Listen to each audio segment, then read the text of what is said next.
হাই everyone নমস্কাৰ আপোনালোক সকলোলৈকে স্বাগতম জনাইছো অন্য এটা ভিডিঅ'লৈ কেইবাদিনৰ মূৰত আহিলো আজি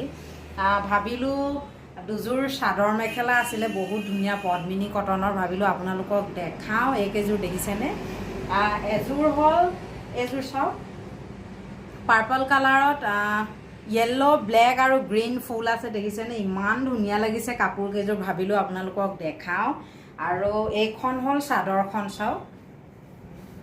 এখন হল চাদৰখন আৰু মাজে মাজে এনেকৈ বুটা আছে ইফালে দেখিছেনে আৰু লগতে এই চাদৰখনৰ পটি হল এইটো চাও পটিটো ইমান ধুনীয়া লাগিছে দেখিছেনে বাৰু বহুত ভাল লাগিছে সঁচাকৈ আৰু লগতে মেখেলাখন হল এইখন মেখেলাখন এনেকৈ ফুল আছে এইটো ইফালে চাও আৰু লগতে এযোৰ এইফালে দেখিছেনে পাৰ্পল